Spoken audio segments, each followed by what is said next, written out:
Conservationists have warned that red squirrels will become extinct in mainland England within 25 years unless millions of grey squirrels are culled.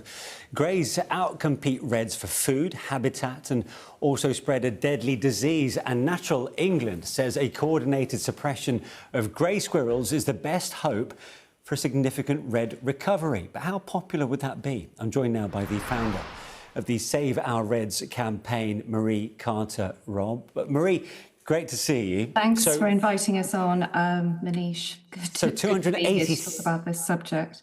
Yeah, 287,000 red squirrels in the UK. As far as greys are concerned, 2.7 million. I mean, how close are we to the point of no return with the native species? Oh, my goodness, Manish, it's just been a story of decline over the past 150 years since greys were introduced by the Victorians into a park in London. At the time, reds were seen throughout the UK, 3.5 million. Today, it's something like 140 to 150,000. Greys are now at 2.7 million. The campaign, Save Our Reds campaign, has just produced an app, which I can, tell you exclusively about. And it shows the shocking decline where, we can only see that it's managing decline.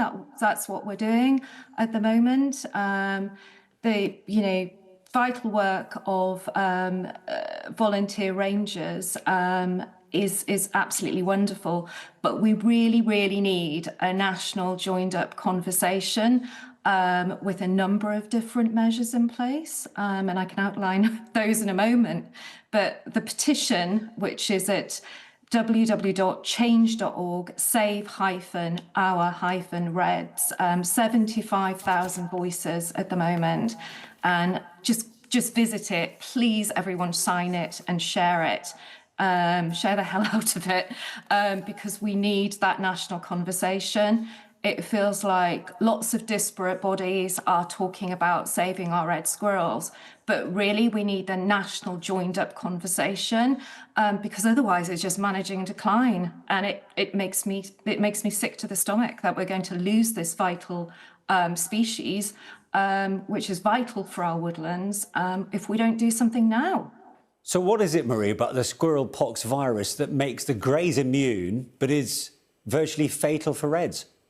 Well, the greys, Manish, are carriers of the squirrel pox virus. They're immune to it. But the reds, it kills. And that's the problem. And I'm well aware that the greys, it's not their fault they were introduced into the UK by the Victorians. It's not at all. That's not what I'm saying. I'm an animal welfare supporter and conservationist. I don't want to kill animals, but we've got to a state where if we don't do something urgently, we will lose this iconic woodland creature. And it's about different measures, and it's about protecting our habitats.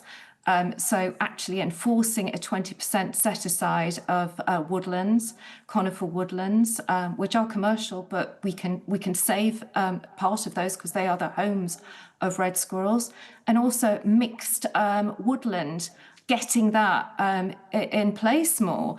So oaks, you've got oak trees, hazel, ash.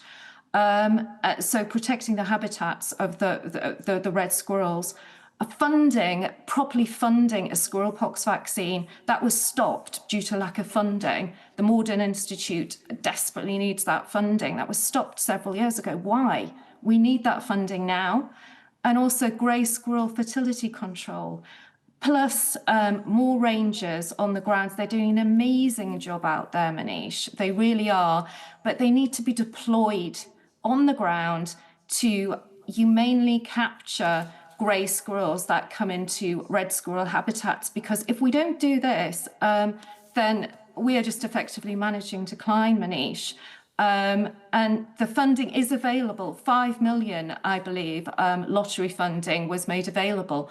But it's just not filtering through to, funding those the amazing work of red squirrel rangers. It now needs to happen now, not next year, not in 10 years' time, because in 10 years' time, it will be too late. We won't have this iconic creature.